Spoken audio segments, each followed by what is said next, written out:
let's have a look at the 2013 Exam 1 for Maths Methods Units 3 and 4. Okay, off we go. Question 1. If y equals x squared log x, find dy dx. Okay, now that's basically left d right plus right d left. Okay, that's how I do them. Left times the derivative of the right plus right times the derivative of the left. That's what you get there, and that simplifies to that, and that's all you need to do. Put a box around it, leave it alone, and that gets you your 2 marks. Very nice. The next question, let f of x equal e to the x squared. Okay, we have to find the derivative when x is 3. Well, first of all, you find the derivative using the chain rule. So if f of x equals e to the something, the derivative is going to be e to the same something times the derivative of the something. If that something isn't x, which it isn't, it's x squared. And the derivative of x squared is 2x. So therefore, there's our derivative. Okay, and now we've got to substitute x is 3 into that. And let's do that. So therefore, it becomes 2 times 3 times e to the 3 squared, which is 6 times e to the 9. Mighty fine. And there is your answer to question 1b. They always have these derivatives in question 1 in exam 1, okay? So be ready for them. They're nice and simple. Don't over engage with them, otherwise you're likely to lose some marks if you make a mistake. Question 2. Okay, find an antiderivative. You notice I said an antiderivative. That means you don't have to do the c, okay? The constant of integration. So find an antiderivative of this with respect to x. Alright, now, I usually go along these lines. I use variable substitution to make it into a foolproof procedure, which is very hard to go wrong with. I usually say let I equal this, I for my integral, and then I let this thing in here, this complicated thing in here in the bracket, I call that u, okay? So let u equal 4 minus 2x, and therefore du dx will be minus 2, and therefore du is minus 2 dx. This is all in one of my earlier videos on integration with variable substitution. If this is all a bit of a surprise to you, it's just a scaffolded technique which makes the whole thing very difficult to go wrong, which is what you want in an exam because you're a bit off your game anyway. Now, therefore, what we have is I. Now, I is my integral equals, now, watch this. What I've done here is I've called this, see, I'm changing from dx to du. That's what I'm doing. I'm changing everything from x's to u's. See this dx here? Okay, I want to have minus 2 dx to make that into du, okay? So I'm calling it minus 2 dx, and then I'm multiplying by minus a half out the front of the integral sign to compensate for the fact that I just invented a minus 2 here in front of the dx. So I haven't really done anything here, okay? Minus a half times minus 2 is just plus 1, so the effect is null and void in terms of changing the integral, but it's very, very strategic for what I'm about to do next. Okay, so this is going to be du, this is going to be u to the minus 5. Okay, now we're down to a single symbol again, which is very easy for us to integrate. You just go through the routine. What's 1 more than minus 5? Well, it's minus 4. So the antiderivative of u to the minus 5 is going to be 1 over minus 4 times u to the minus 4, okay? And here it comes. You get that? Okay, so the answer is 1/8 of 4 minus 2x to the minus 4. And I believe many students would probably forget to divide by this minus 2 here, okay, to compensate for the fact that there's a chain rule effect of having this minus 2 here, okay? I think that would be a very common mistake. Mr. Box, thank you. Okay, question 3.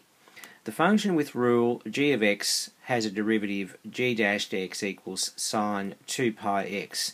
Given that g at x is 1 is that's just a boundary condition, find g of x. Simple anti-differentiation question, guys.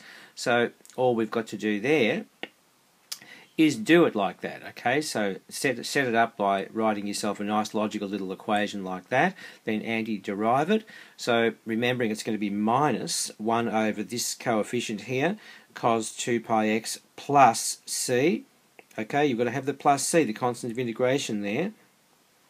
Once you do that, then you can substitute your value of x as 1 and g of x as 1 over pi as they gave you up here. And what do you get? You get this, which enables you to solve for c. Now, you have to know what cos of 2 pi is, which happens to be 1, and therefore, okay, now, making c the subject of that, you will get c is 3 over 2 pi, and therefore, you have your answer. Therefore, g of x is this beastie plus c, which you just found to be 3 over 2 pi, and that's the apple of my eye, isn't it? That's your answer, and you are completely correct, okay? Very nice. Okay, we're on a roll here. Solve the equation. Now, I have a particular way I do these, so I'm going to show you. I use the working domain approach, okay, rather than the just generate a whole lot of solutions and find out which ones are out of range at the end of the question. I find that to be a bit inefficient. So I do this approach, which I'll show you, and hopefully it helps you. Now, we start off the question by saying, all right, x goes from 2 pi to 4 pi. That's my domain. But what's in here? That's x over 2. That's what I've got to solve for, guys. That's what I've got to solve for. So therefore, I can get my working domain here by saying, okay, therefore, if x goes from 2 pi to 4 pi, therefore x over 2 goes from pi to 2 pi, doesn't it?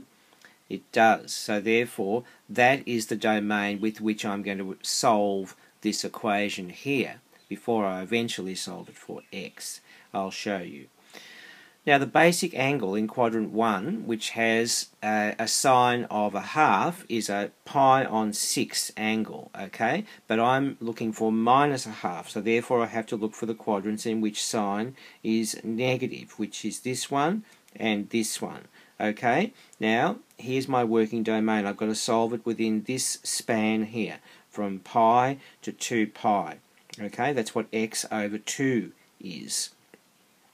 So therefore, that gets me a 7 pi on 6, which is this angle round to here, and then 11 pi on 6, which is all the way around to here, just short of 2 pi, and that's what x over 2 equals, and therefore, if you multiply both sides by 2, you will get x is 7 pi over 3, or 11 pi over 3, and that is your answer. Very, very nice. Yes? You like that? Well, we've just demolished question 4. Okay, let's have some more. A loggy one. No problem. So we have to solve this equation. We've got the log laws to get this into a bit of order. I think we'll just make the whole left-hand side. That'd be log of 5 squared. And these ones don't need any coefficients put over there, like I just did with this one. So we can basically simplify that. Yes, I noticed that. That's x, log of x. And that can't be negative, so we just have to be a bit careful of that. Always have to be careful. You can't have any negative terms after the log sign. We notice that the base is 3. Well, that's interesting too. Let's just simplify that. Yes, x has to be greater than 0. Just be careful in case there's a booby trap, guys. Now, I've basically made short work of the left-hand side by saying that's basically the log of 5 squared times x, that's this term here, over 2. Okay? And now what I've done is a nice little trick over the right-hand side here. I've basically called this 2 is the log of 3 squared with a base of 3. So now I've got a log term there, log term here, which is exactly what I want. And now I can just basically just say, well, this beastie in here must be the same as this beastie in here, because if the log of this equals the log of that, then that must equal that. Yes? Alright, let's just solve that now. Okay, very nice. 25x over 2 equals 9, therefore x would be, solving that, 18 over 25, which is positive, and therefore we didn't have any fears confirmed with getting negative results. It's just a straight result. 18 over 25, and it's really good. Okay, so there's question 5A. 5B, solve this one now. Well, that looks pretty easy, doesn't it? Yes, basically we've just got to get the bases the same. The bases have got to be the same. And the trick there is that 9 is 3 squared, okay? So that's the way I write it, okay? Now, once we've got the bases the same, the exponents must also be the same. So therefore, let's just work that out. Therefore, minus 4x equals 12, minus 2x, and therefore, look at this. Look at this. X must be minus 6, and that's your answer. How easy is that? It's nice, isn't it? Alright, let's keep going. Question 6. Alright, what do we got here? We've got a function g of x equals this funny looking thing, a quadratic, looks like it, where a is a real constant. The average value, this is an average value thing. Alright, the average value of g over this interval is 31 over 12. Alright, find the possible values of a.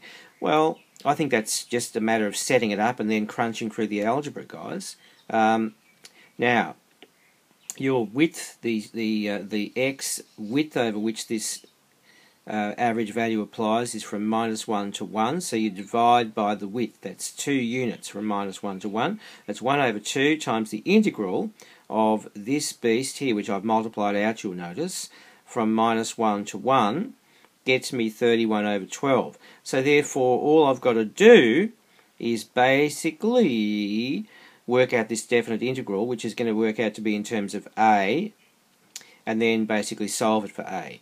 Alright, now just keep your head, play it cool, and off you go. Okay, now does that look right? A squared x minus ax squared plus x cubed over 3. Yes. Very good, be careful, just take it easy. From -1 to +1 equals 31 over 12. Now we better substitute our values in for x from these terminals here, okay? The whole thing worked out with x equals 1, take away the whole thing worked out with x equals -1, equals 31 over 12. Let's do that.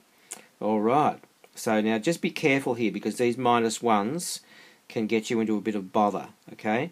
With, you know, double negatives and all that kind of thing. So, alright, a squared 1 times a times 1 plus 1/3 of 1, that's alright, minus half times, now be careful, that's, yes, that's minus a squared if x is -1, and then -1 squared is 1, so that's minus a, and then -1 cubed is -1, so that's -1 over 3. Just imagine the number of students that are going to get messed up with all that. So you have to be careful, you know, be careful, and the correct answer will be yours, okay? Now, let's just simplify that now, the next step. So what I've done is I've put it all in a big bracket, and what have I said? I've said a squared minus a plus 1/3. Now, that's plus a squared, because there's a minus a half out the front, guys. Plus a squared plus a plus 1/3 equals 31 over 12. Now, what's going to happen now? That looks good, doesn't it? That looks good. So therefore, we've got, what I've done is I've multiplied, what have I done? Just a moment. Oh, yes, I see. I've basically just, this is 2a squared plus 2/3, and then a half of that is just a squared plus 1/3 equals 31 over 12. We're very close now. Therefore, a squared will be, that's the 31 over 12 minus 1/3, which is 4 over 12. So you get 27 over 12, which cancels.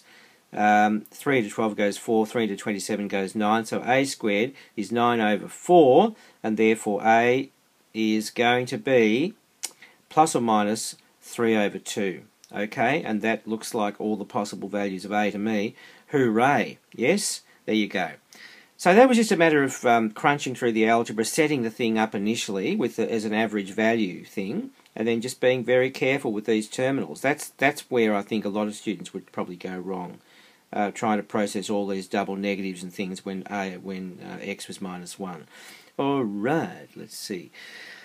Now this one, is basically the examiner's having a go at you guys because you have trouble with fractions and decimals. Your mental arithmetic skills are not good enough, they think. So this is really what this one was about. Let's have a look. We've got a probability distribution of a discrete random variable x is given by the table below, and it looks like we've got these values of probability, and they have to add up to 1, don't they? So what are they saying? Show that p is 2/3 or p equals 1. Alright, that's alright. We can do that. We just have to say that 0.2 plus 0.6p squared plus 0.1 plus 1 minus p plus 0.1 equals 1. That's all this row here. It's got to add up to 1. Now, this is, see, we've got a bit of a mess here. We've got decimals to worry about. But listen, just keep your head and just take one step at a time, guys. That's all you've got to do. So simplify just a little bit, just a little bit. Okay, so what did I do there? I said 0.6p squared. Okay, there's a minus p. And then I've mopped all this up. I've got, what have I got? 1 plus 0.1 plus 0.1 plus 0.2 is 1.4. That all adds up to 1. Alright, well, now what can we do now? What do you think would be the next step rather than just giving up? Basically, we can take 1 from both sides to get a 0 here, because obviously we've got a quadratic that we're going to have to solve, so you have to have something equal to 0 on the right hand side. Now, basically, I think what we could do there, what would you do? What would you do? I multiplied by 10. Basically, that fixes everything up. You've got 6p squared minus 10p plus 4 equals 0. Now you can cancel 3 by 2. 3p squared minus 5p plus 2. Now that's very, very nice. That's going to work out, I think. Yes, look at that. Look at that. Now we've just basically showed it. By the null factor law, we can say therefore p equals 2/3 or p equals 1, and Mr. Box comes to thank us for our troubles. Thank you, Mr. Box. Now, that's part A. Done and dusted, guys. Now, see, look, what a nice little trick. Just multiplying by 10 takes all this pain out of the thing, you see? So just keep that up your sleeve, would you? Alright, let p equal 2/3, and we have to work out the expected value of x. Well, that's pretty easy, isn't it? We're going to just basically put 2/3, that would be 0.6 times 4/9, and this would be 1 minus 2/3, which would be 1/3, wouldn't it? And then we've got to calculate the expected value of x, and you know how to do that, goodness. So it's basically nothing times 0.2 plus 1 times 0.6 times 0.49, I mean, plus 2 times 0.1 plus 3 times 1/3 plus 4 times 0.1. Now, how does that all go? Let's see. Right, well that looks like time to start converting decimals into fractions. That's what it looks like. Now this here is 3/5, right? 6 out of 10, 3 out of 5. That gets you, multiplying that by 4/9 gets you 4/15, right? This is 1 out of 10, 1/10, so that gets you 2 out of 10 or 1/5, hence here. 3 times 1/3 is very easy, and 4 times 1/10 is 0.4. What did I say? 0.4, 4 out of 10, 2 out of 5. There you go. And there it comes. So now you've just got to add up all those things now, and that's very, very easy to do. Put them all over 15, and you get that. Have a look. Yes, it looks pretty right. And see how easy it is. Now you've just got to add up the numerator now.